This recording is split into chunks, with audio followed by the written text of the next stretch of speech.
Welcome to In This Body, a podcast where we dive deep into the potent power of embodiment. I'm your host, Ailey Jolie, a psychotherapist deeply passionate about living life fully from the wisdom within your very own body.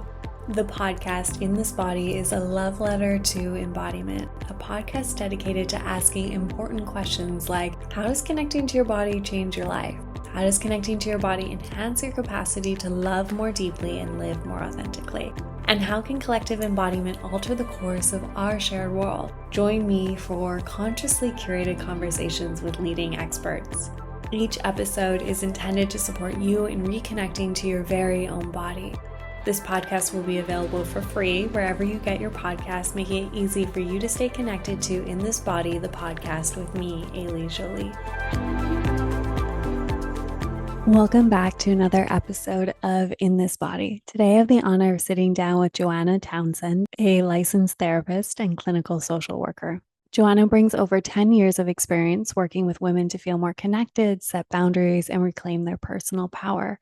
Her work with perfectionism and eating disorder recovery provides a grounded approach to emotional wellness, focusing on embodiment and inner trust.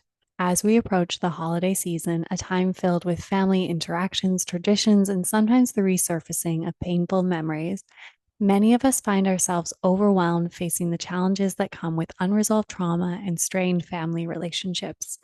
For those who have distanced themselves from their family or are learning to set boundaries in spaces that once felt overwhelming, the holidays can bring a complex mix of emotions from guilt and shame to a deep need for safety and reconnection.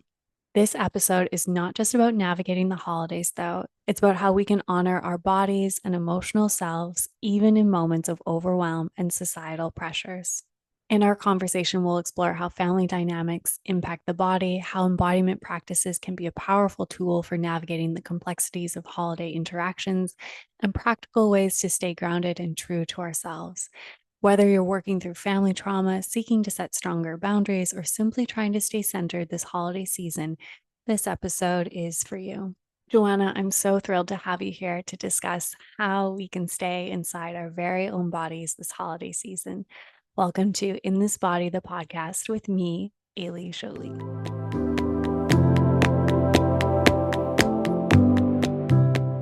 So the first question I ask every guest is, what does it mean to be in your body to you?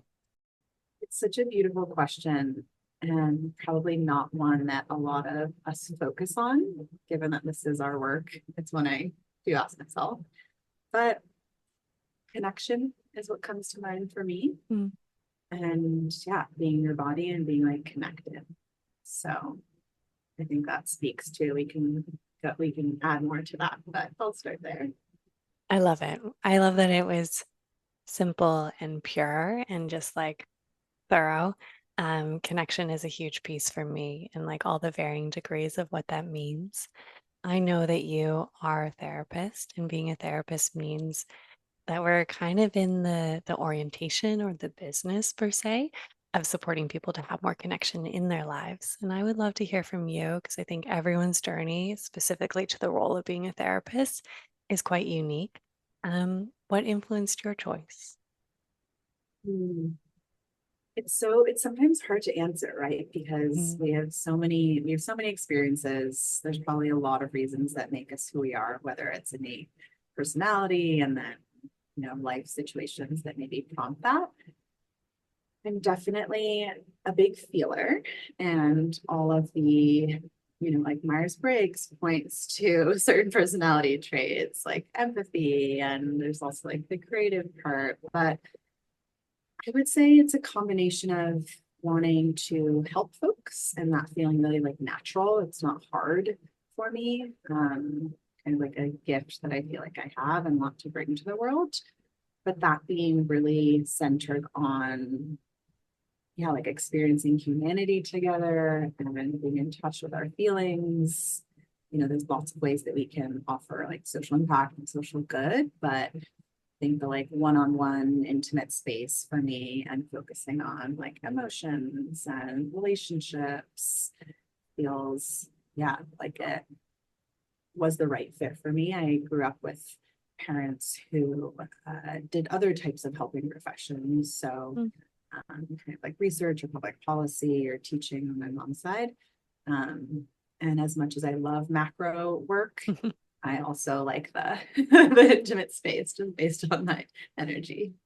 The next question that comes to my mind, and you've started to already plant some seeds by bringing in your family, and I'm not going to ask about your family specifically, but we are going to talk about families today, is what do you wish people knew about therapy? And what sparked this question for me is you named the thing that I wish more people knew about therapy is that it is a deeply intimate process. What do you wish people knew? Ooh. I mean, it's almost 2025, right? Hmm. So we luckily are in a time and space in the world where therapy is more accessible, acceptable. There's obviously room to grow there, but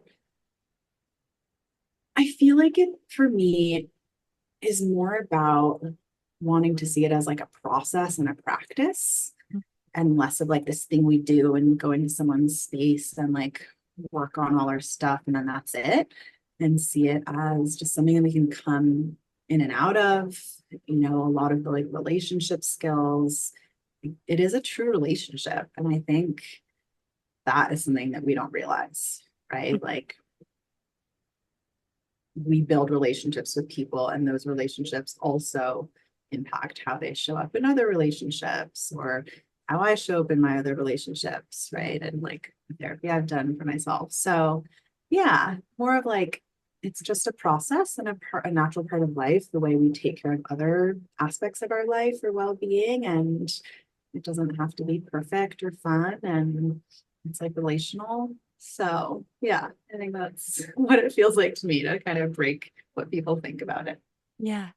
You've named the relational element and how therapy, at least in my mind, it sounds like with yours as well, can be this place where we practice how to be in relationship. And not so much at this point in my life, but definitely earlier in my life.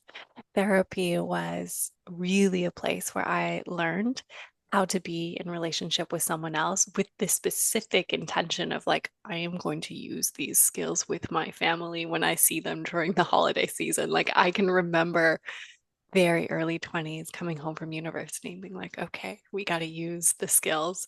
And as you are a therapist, I know that you already know that the holidays can bring up a lot for people. Um, how do you suggest people use potentially what they've learned in therapy, the relationship they've experienced, to guide them through the holiday season? Mm-hmm. I was just in a training 2 weekends ago on being a clinical supervisor, Mm, and there were these like a few elements that we brought into, what makes a good supervisor or a mentor in the therapy world. And there's kind of the admin side, right, of like helping someone learn how to navigate the like administrative pieces of the work or the, like you said, the business of therapy. But then there's this like relational component and growth component. So, I mean, the relationships that we have, right? There's like admin side of like boundaries and like respecting time and things like that. And kind of, I don't know, like the contract side of life. mhm, But then, yeah, there's the relationship building and how we feel and how we show up to spaces, right? Are we teetering towards like vulnerability or are we not showing things? So I think it can really be a mirror to some of that, like the way we show up in therapy, kind of like you said, the relationship piece does help us with relationships outside of it. But in the long answer to your question about the holidays, I mean, yeah, the holidays are a lot, and it can be really important to just name what is coming up. I think for like life is busy for a lot of us. And I mean, I find it's what like fall in the US, which is where I am, and like winter is approaching and we kind of all know it. And I live in a pretty like northern state with a lot of snow, a long winter, and I think it's important to just name how we're feeling about things, right? Are we having like winter anxiety? Are we having holiday anxiety? So being really upfront with what's coming up for us so that then we can prep, because a lot of times I feel like we go into, I don't know, maybe the holiday season, like, how did this happen? It's already the holidays, even though like we knew it was coming. And maybe it's hard, and so we don't want to really face it. But I would say, yeah, being able to anticipate something so that we can like build a plan. How would you describe what holiday anxiety or winter anxiety, I like that, looks like for Mhm. someone who's like, that kind of resonates with me, but like I'm not exactly sure what the like quote unquote criteria of that would be. How do you conceptualize it in your mind? Yeah, gosh, I mean, holidays can bring up so much, right? Like we could have a 5 hour discussion on that. In a lot of ways, there's this like socialization piece Mhm. of what we're told holidays should feel like or be like. And I don't know, I'm thinking about like holiday movies and like the joy or the connection. And that's beautiful. The reality is that it's not always that way. Mhm. So, like the conceptualization I have around it is holding like two truths or like the dichotomous experience of holidays, like the idea that we may want it to be a certain way, to be joyful or connection or community or relaxing or whatever it is, but that sometimes that's not how it lands, right? Maybe there's family environments that bring up a lot. Maybe there's memories that bring up a lot. Maybe like there's just the seasonal element of it, and the impact of like shorter days or darker days and how that impacts our mood. So it's kind of like thinking about seasons as bringing up different emotions for us and different experiences, a lot of times based on past experiences. But um, yeah. Could you say more about the socialization of the holidays? Because I know for myself with clients, oftentimes I'll come across someone who has like this almost like fantasy ideal. And I'll be like, oh, okay. At the start, I kind of engage with them, like, I don't know. And then I hear the family stories. I'm like, oh my goodness, this is so far removed from anything of their lived experience or family. And I think the potency or the power of the socialization of the holidays can be so detrimental. How do you kind of start to bring awareness to someone who's like, what does that even mean? Like socialization of holidays, or how is that maybe getting in the way or creating a distortion? I'd love to hear more about that from you. Mhm. Yeah, I would say meaning and simplifying is like what do holidays mean for you? That'd be a Mhm. question that I would pose, because you're right. Like if we're naming like how does the socialization impact us? Like that's kind of a big Mhm. statement, and it may not make sense for folks. And so really looking at what was that like, right? What does that mean to you? Because meaning can tell us a lot.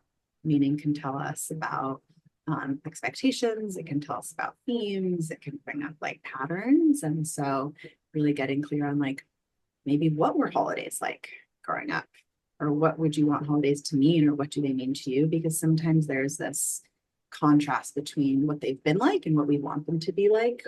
Mhm. And if we like, I think for a lot of us as little people and kids, right, like we're going to think a lot in fantasy, and that's pretty normal developmentally. But also like movies and film and media aren't always our real lives. They're Mhm. rarely our real lives.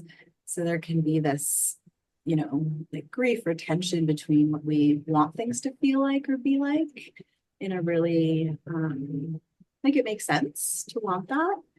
And knowing that maybe our experiences have not created that reality, and practicing, eventual acceptance around it. Um, so yeah, I would say it's like understanding what meaning we have around it and what would we want that to look like versus what it's actually. In your answer, you started touching upon a phenomenon that probably most listeners, if not every listener, has experienced. And that is spending time with our family can kind of bring us back to our most regressed or unhealed or unprocessed states. Can you explain why that happens? Yeah, it's it's a funny phenomenon, isn't it? Hmm. We probably all do it. And it's pretty natural. It can feel difficult if we're not aware that that happens, right? So I can't say necessarily like for sure, but my understanding and how I would explain it would be, thinking about what we may have experienced, I don't know, in a family system or in our family environment or in our home growing up, and what those experiences felt like for us. Fast forward to like 10, 20 years, 30 years later or whatever, like our bodies may feel very similarly in the same environment, right? Maybe it's not the actual same home, or maybe it is for some people, but it may be the same characters, right? There may be a parent or a sibling or an extended family member where these like characters are the same, even though we're no longer 10, but we feel like we're 10 because everyone's like back in that family. So again, I'm not saying this is like necessarily the science around it, but it may be, in speaking to like the nervous system experience of, it may take us back to like how we felt in prior experiences, or like what holidays felt like. Even though we don't want to act the way we may, but that regression is kind of like our brain pulling out, well, how did we used to navigate conversations? And it's easier and like less energy demanding to just revert to a past way. Do you have any suggestions for someone who might be like, oof, that's totally me. I do that during the holiday season. Suggestions as to how you can kind of stop that process or be supported in such a way where you don't go into that regression. One thing that can be helpful to anticipate holidays is we often have to go back before we can forward, right? So we often have to go back and look at what were we going through.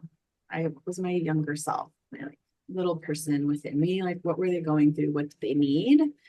And how is that maybe not met by family or a parent or whatever it is?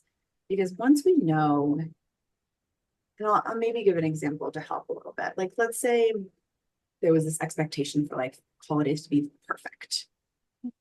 And I know that's a lot of people's experience. Like, it has to look a certain way, it has to be a certain way, there can't be any conflict or arguments. It has to just be how it's portrayed. And that is not always realistic. And so maybe, right, for someone that feels like they go back into that environment and then there's a lot of like tension or conflict, or maybe not even big things, just like some disconnection and it doesn't fit that picture.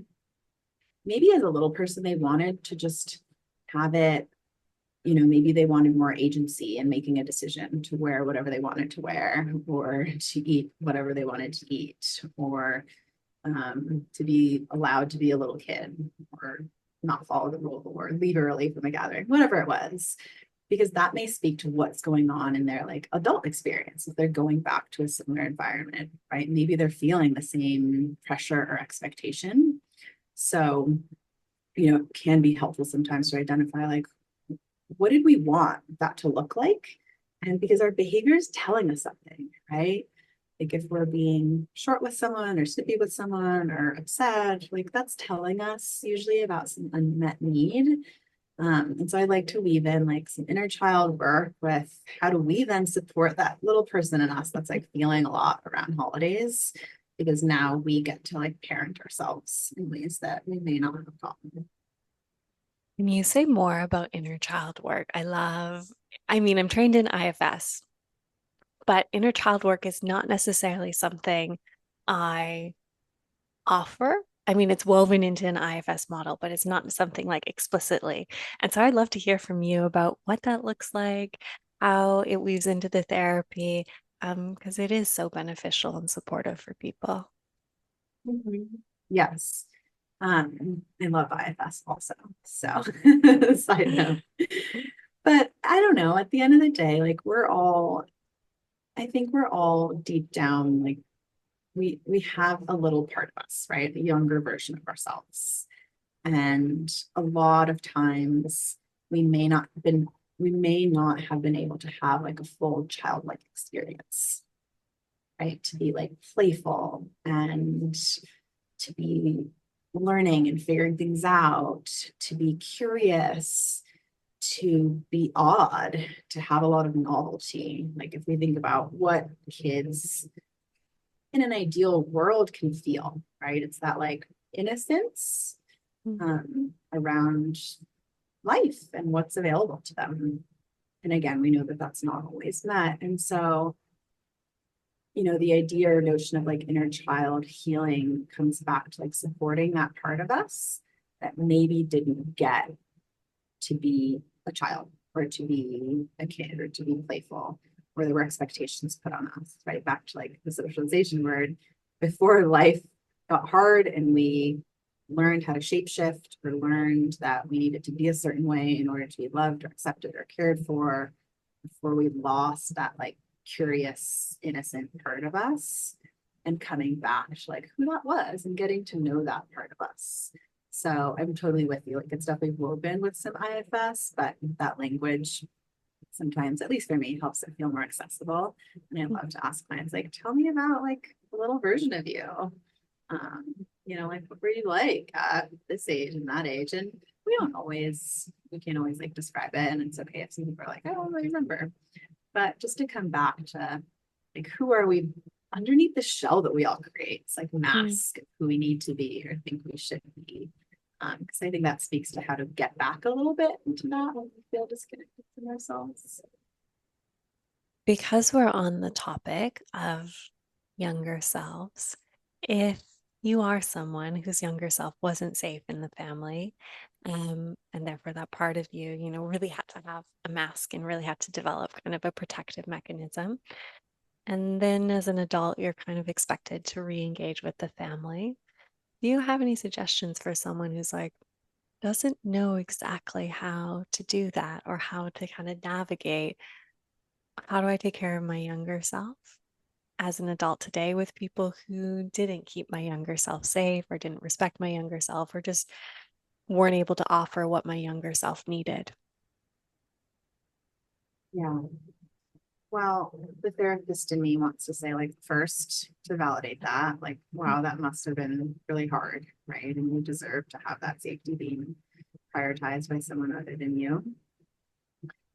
And then from there, you know, the person within me also wants to say, like, and how do how can you do that now for yourself? Mm. Right. So, if you didn't have that ally or safety or parent in the way that you may have wanted, like what would it look like to go back to family home or family environment or same characters, like I said, and do that, right? Maybe it's talking about boundaries. Maybe it's talking about how do you want it to go now, right? Maybe it wasn't meant for you. And I think there's a lot of grief work and trauma work that can happen within early childhood experiences. Mhm. But as we're navigating like adulthood and relationships with family, I would say, what would it look like to explore what you have agency over now, Mm. right? Are there things you can do now that help you feel safe or connected, or like you're not regressing as much, or like you're leaving that situation feeling not as drained as you usually do? I love the language of like, how can you kind of have more agency now, or now that you have more agency? And when you were speaking, it kind of sparked to my mind this like very tricky topic. And I don't know why it's become so tricky, but it is. But the topic of boundaries and how we actually embody those with our family, because they are essential and often very needed at times. And why I prefaced it by saying tricky is I often see them kind of in pop Instagram psychology realm um, as like a weaponized tool for disconnection of like, you've crossed my boundaries and therefore like, no more, like it's done. And yet, how have I think, been inspired to think of boundaries as like a continual act, like a continual art of showing up in relationship and knowing who I am and redefining who I am and being in alignment with my integrity and just acting from there so they feel like less of something to be crossed. And so there's a few questions in here. One, I would love to hear how you describe boundaries, and then I'll save my other questions. We'll start there. Okay. It's such a good question. And I totally relate, right? We're kind of fed this notion that boundaries are like black and white, right? Like you're in or out, like it's a wall. And it's too simplified, as most things on social media or pop psych are. It's just too simplified because nuance isn't sexy. And at the end of the day, how I like to teach boundaries or talk about boundaries or even think about boundaries myself is, you talked about it being like an art or a continual process. And I so agree, because it's really about like how to make relationships work for us. And maybe boundaries don't just have to be about relationships, but it's a way to take care of ourselves, right? It could be a boundary we set with someone. It could be a boundary we set internally. It's kind of just like a tool for relationships and caretaking in some ways. And it can look so many different ways, right? I'm a pretty visual person. So what's coming to mind for me is like different versions of fences. There could be a fence that has like a door, right? There could be a fence that's just wood beams and you can kind of sneak through it. There could be a fence that is that really like rigid one that, I don't know, is bricks all the way up. But boundaries are just something that ideally help us feel like we can feel good in a relationship with someone, right? Like, here's what I need. Here's what helps me feel safe, or here's what helps me feel connected. And it's kind of, we want it to be a win-win.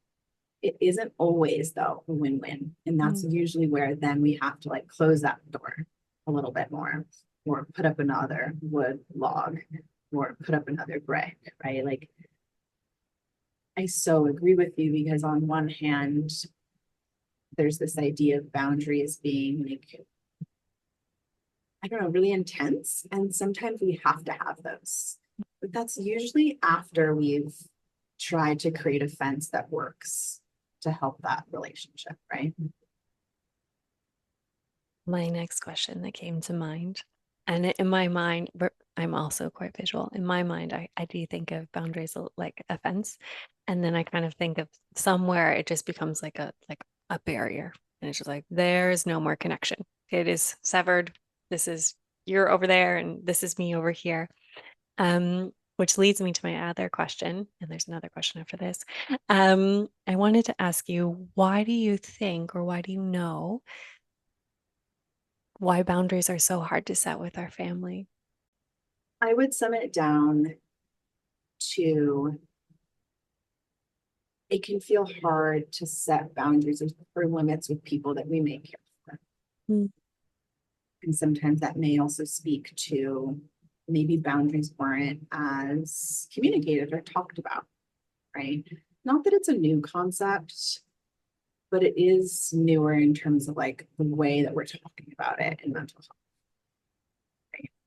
So yeah, I think it can feel really hard to disappoint people. I think it can be really, really hard if we weren't modeled them, if we weren't respected in boundaries that we may have set. And so doing that, especially around family or holidays, like, yeah, it can be really hard because it speaks to relationship work, right? Like the natural part of relationships is sometimes feelings are hurt. Sometimes we have to have hard conversations. Sometimes we have to take time from people or take space from people. So I would say there's kind of a little Venn diagram with, yeah, what kind of relationships bring up for us and how boundaries also show up. Yeah. And this would be maybe a fence that has lots of logs on it, as if I use your visual, or mine is the barrier brick wall. How does one deal with some of the guilt and shame that I'm sure you've heard people describe that comes with setting either a really thick and strong boundary with a family member or building a barrier that creates disconnection? Do you have any insight for those people, how they can kind of be with the guilt and shame that sometimes comes? Yeah. Yeah. And it's, I think, pretty normal for that to be something that we may feel, because it can be hard to set those boundaries or set that barrier. And I always like to go back to, if we're doing so in a way that's more of a barrier, there is probably good reason, Mm. right? We've probably tried to set more malleable or porous boundaries. We've probably tried to communicate something, or we may have wanted someone to like read our minds, or maybe we weren't as clear. We tried to express something and maybe it wasn't heard. I do believe that if we are setting a higher, more rigid fence or boundary, it makes a lot of sense. And we have to look at how did we get there. So that's kind of the first thing. But the guilt and shame, I like to think of those as there's probably other feelings under that, right? Is there fear under that? Maybe is there grief under that? Like there's sometimes other emotions underneath fear, underneath guilt and shame. And sometimes sometimes boundaries feel really empowering to set. But like you're pointing out, sometimes it can bring up a lot. And my encouragement is to recognize that if it's hard for us and if it's really uncomfortable and it's not a practice that we've practiced a lot, we may feel those feelings, but what would it be like to feel those and still take care of ourselves? Because the alternative is feeling guilt and shame about setting a boundary, not doing so, and then what happens, right? Do we feel even more depleted, or do we feel even more impacted by a relationship? And so, thinking about it from the lens of if the boundary is rooted in taking care of myself and doing something for me that helps me show up in this way or not show up with and for this person, if that feels like it's for me and that also brings up guilt and shame, like maybe that's okay. And I can work through the guilt and shame and recognize that I'm not doing anything inherently wrong. And it's okay if someone's upset because this is what I need. The holidays tend to bring up so much guilt and shame for varying reasons. Do you have any suggestions for someone who already knows the holidays are challenging because guilt and shame come? Strategies to help them move through that, be present for it? Yeah. I would say maybe even understanding like what is the guilt and shame about? Like if the guilt and shame was a little cartoon, the cartoon bubble above it, what would it be saying or thinking or feeling? Like where is that coming from? Is it about, yeah, someone being disappointed? Is it about what is it about? And getting some clarity on that so that we know how to support that feeling and maybe feel in touch with it and continue moving on with what we want and how we want that holiday to go or that family experience to go. But yeah, I mean, getting really curious around like what we need. What do we want holidays to look like? Can they look different from how they used to? Do we want to recreate them? Do we want to just say, that's it and do it our own way? Like, what do we want them to look like? And kind of like recreate meaning and recreate a holiday experience. Similar to families, right? Like we have families of origin, and then we also can have families that like we create or by choice. And I think holidays can work in the same way. It is a construct at the end of the day. It's like we also get to construct what we want that to look like. Mm. So, I mean, guilt and shame, like they're so heavy and they're so unpleasant and they bring up a lot. But, I love helping people also recognize that we get to make choices too. And how do we want those choices to, align with our life or our values or who we are now, even if that may not have been something we could, control when we were younger. I love that you acknowledge that holidays are a construct and that we get to create them as we want them to be. It was I was young, again, early 20s, when I decided that my Christmas would be spent hiking somewhere in the world, didn't care where, but like that was the ritual. It's like I wanted to be in the world in celebration of the environment and nature and experiencing that form of connection. That was going to be my new ritual spent on that specific day. And I'm curious to hear from you how, if you ever have, really supported someone in the process of questioning, okay, this is what holidays have been. This is how I have felt. This is how I know I don't want to feel. What do I create next? Mm-hmm. I love that. And I appreciate you also sharing a tradition that you've now created for yourself. I think that's really important because sometimes we don't even feel like we have that choice, Mm. right? I mean, maybe someone's listening and they're like, what? I can go hiking and that's up to me. And I don't have to spend hundreds of thousands of dollars on some, I don't know, family vacation that I don't want to have. So I think that's really important.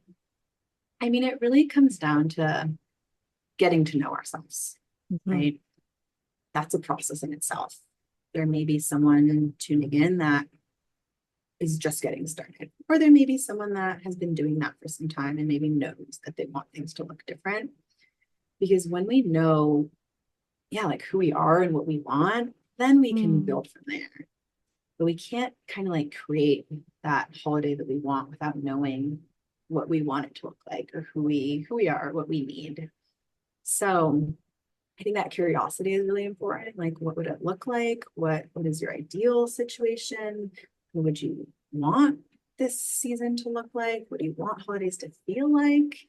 And then we can ask more questions, right? Like, if someone wants them to feel, more calm or connected than they usually do. Okay. Does going, does spending it with extended family that maybe you don't see that often, does that support you in feeling calm and connected? Yes, no. If no, okay. So does it make sense to go to that gathering if that's not typically how we feel? Okay, maybe not. So what would it be like to create an experience for you that helps you feel calm and connected? Maybe it's doing something with friends. Maybe it's doing something with chosen family. Maybe it's going hiking in the woods on your own. So kind of like pulling a thread on what we want it to look like. And I always like to visualize, our values as being on a spectrum, and we get to choose things that either bring us closer to them or like take us away from them. But I think the core comes down to like first getting to know ourselves and what we need. What role do you see holidays in the process of getting to know ourselves? Because when you said that, where my mind went pretty instantly was just both places of intergenerational trauma and intergenerational wisdom and knowing my lineage and honoring those pieces of me and how those tie into my values and what I want. And I know that my mind instantly kind of went like more macro esoteric place, but I would love to hear from you a little bit around like how the holidays, if they are exceptionally peaceful or unfortunately very painful, can also give us information about who we are and how we want to be in the world. Holidays are sometimes a rare time that we get or take time, right? A rare period where we take time. And life is so busy. We have a lot that we focus on and show up for. And everyone has different lived experiences that support that and feeling like less and more accessible. And it feels like, if we're only spending our holidays or time off doing things that we don't actually like, we're probably going to feel really disconnected from ourselves. Right? Your first question today was like, what does being in your body mean to you? And to me, it's that connection piece, because if we are engaging in things that do not help us connect to ourselves, we're probably going to get further and further away from like knowing who we are. And so for me, that relationship is holidays can help us because it is a time where maybe people travel or take time off from work. And, it's ideally a way to take care of ourselves. I know it isn't always, but it can help us understand, like, are we attuned to our own needs and feelings? Are we asking ourselves questions about what we want, or are we just going with what's expected and saying yes to these things that we don't even care for? So, I feel like maybe that's a way to say, like, the holidays can be a moment to check in with yourself and ask yourself, what do I care about? What do I value? What do I want from time off? And yeah, how do I want to feel on Mhm. the 2 times a year that I get a vacation. I love that you brought in just the rarity in our very capitalist and consumer based and just productivity driven world, that it is often so rare that we actually get this time. And it kind of brought to my awareness how often we get this time off and then we end up doing things we don't even want to do. And then we feel like if we actually did what we wanted to do, that there would be guilt, and how that further kind of goes into the spiral of disconnection. How would you invite someone to maybe pause that spiral so they can actually ask themselves those deeper questions of like, what do I want to do with this precious time that I have off?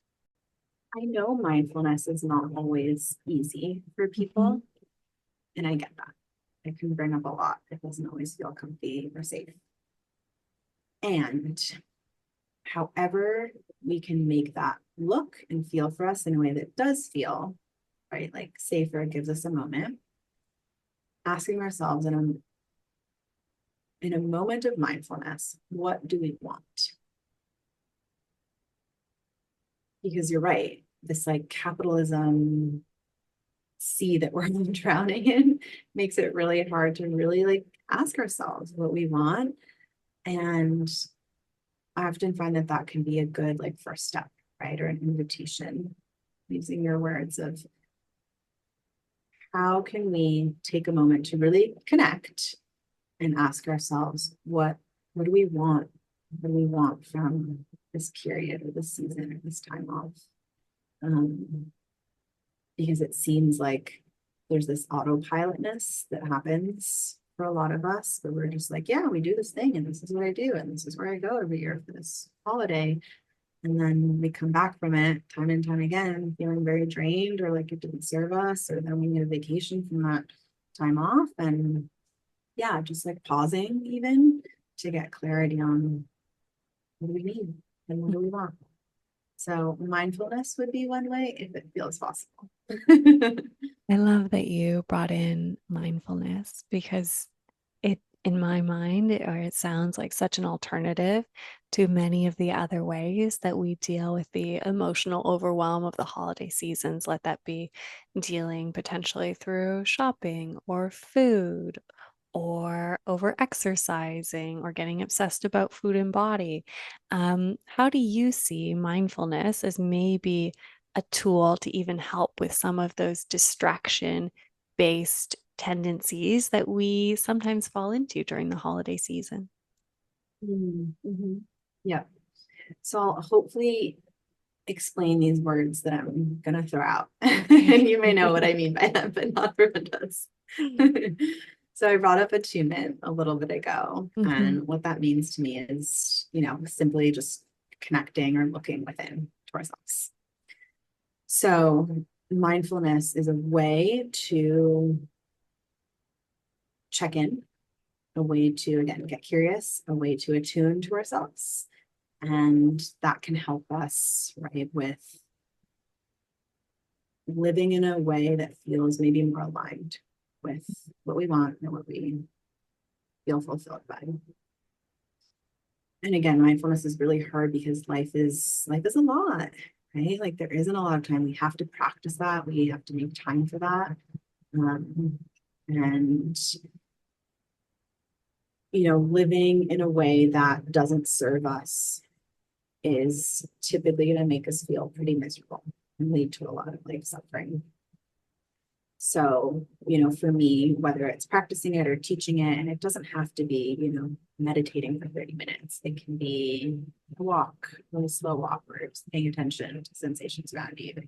It can be breath work. It can be whatever it is that helps us just connect, like the present moment. So I like to simplify it in that way because I think it means a lot of different things to folks. Um, but yeah, I mean, mindfulness can help us really like tune into what we need or want, especially around the holidays. Like you said, you brought up all these examples of things that typically we may struggle with around the holidays. And it's things that we're kind of like fed, right? It's just like what you do, this is what it looks like. And mindfulness can be a way to really, again, like get clear on, yeah, what we need and what we want, and understanding also like our body cues a little bit of does this serve me? Am I paying attention? Because our bodies Mm. tell us a lot, and I get it. Like we're not always willing to listen, but when we do, it can be really powerful. Can you say a little bit more about how we can listen to our bodies in the holiday and how our body can actually be a resource during that time? Yeah. So I work with a lot of women who, perhaps developed some people pleasing behaviors to get through relationships. So a lot of times what happens when we're looking at experiences or holidays coming up is we may discover that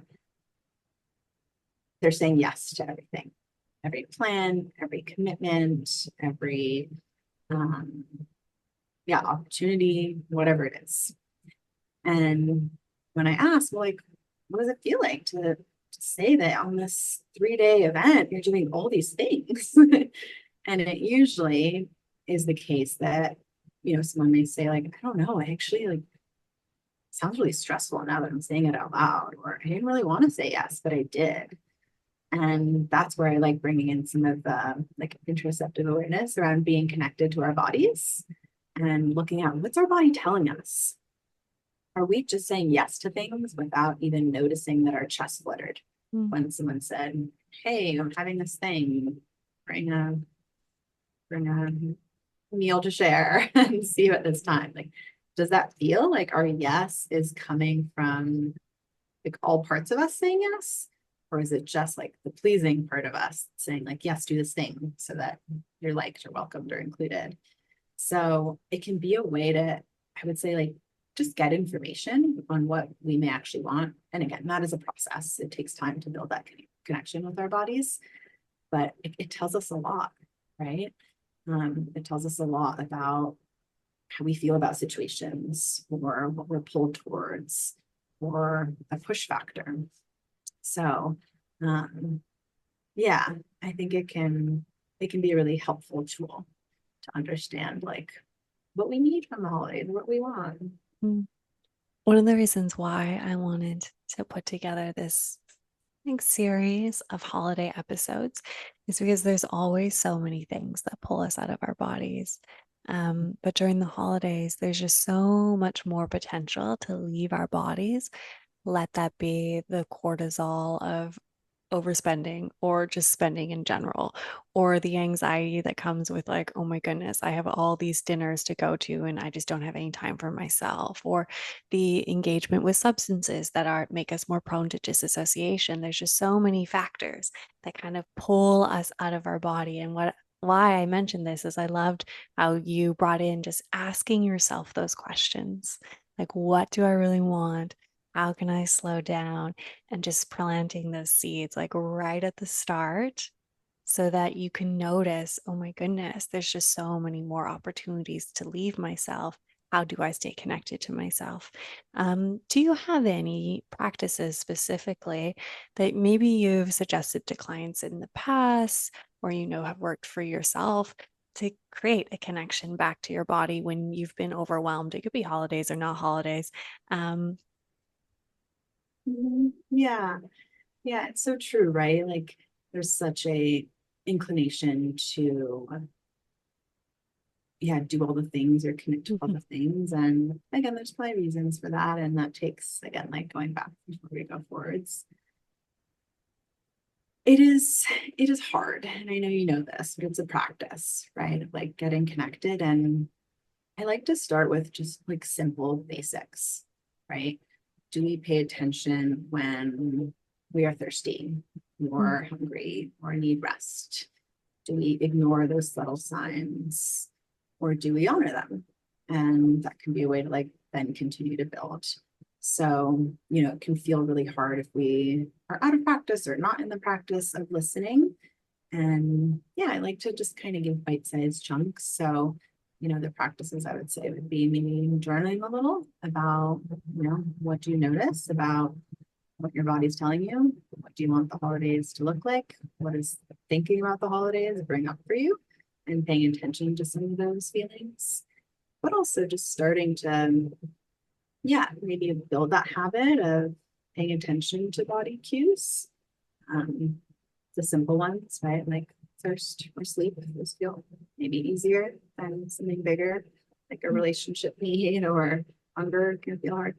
So, yeah, starting with things that feel like you're already maybe aware, right? If someone is recognizing that holidays bring up a lot, I think you use some great examples.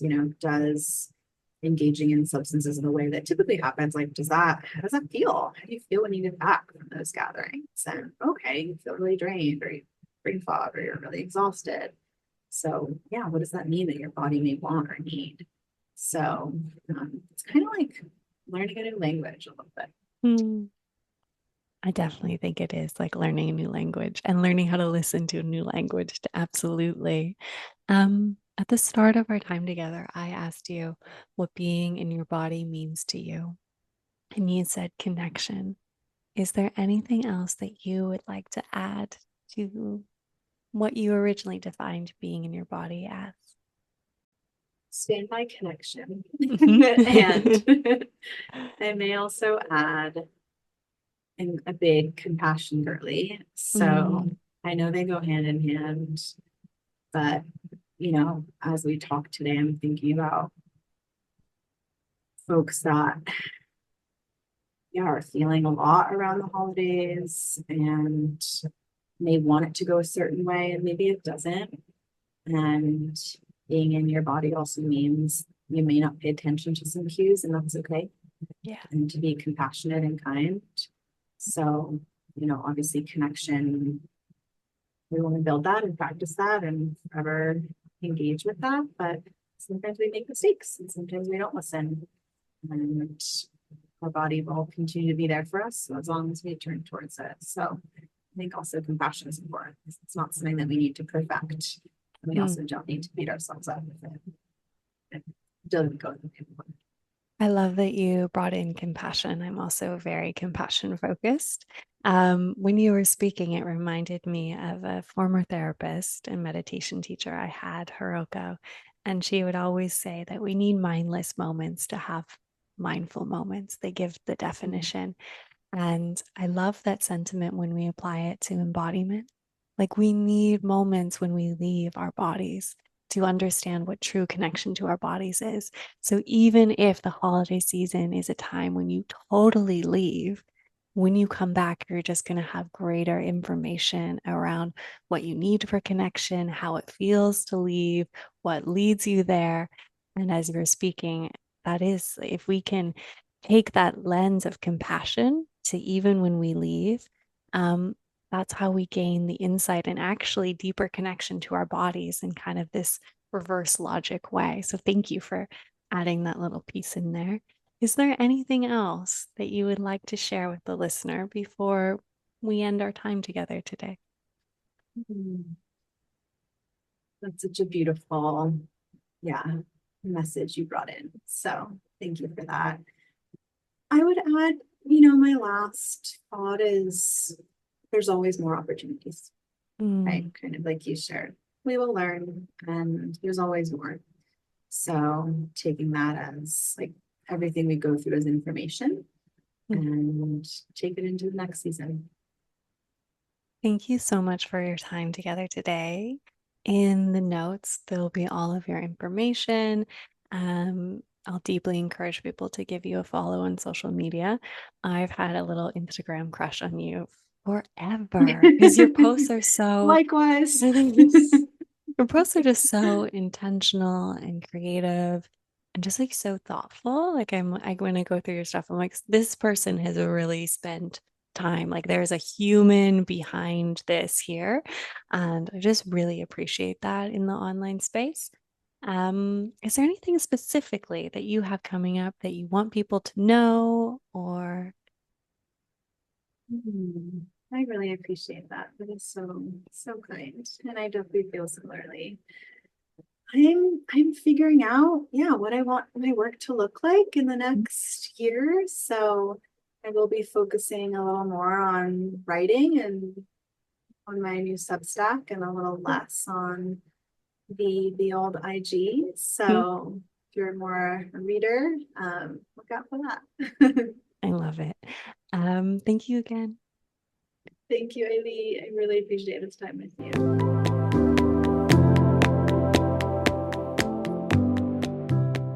If you found value in this episode, it would mean so much to me for you to share the podcast with friends, a loved one, or on your social platforms. If you have the time, please rate and review the podcast so that this podcast reaches a larger audience and can inspire more and more humans to connect to their bodies too. Thank you for being here and nurturing the relationship you have with your very own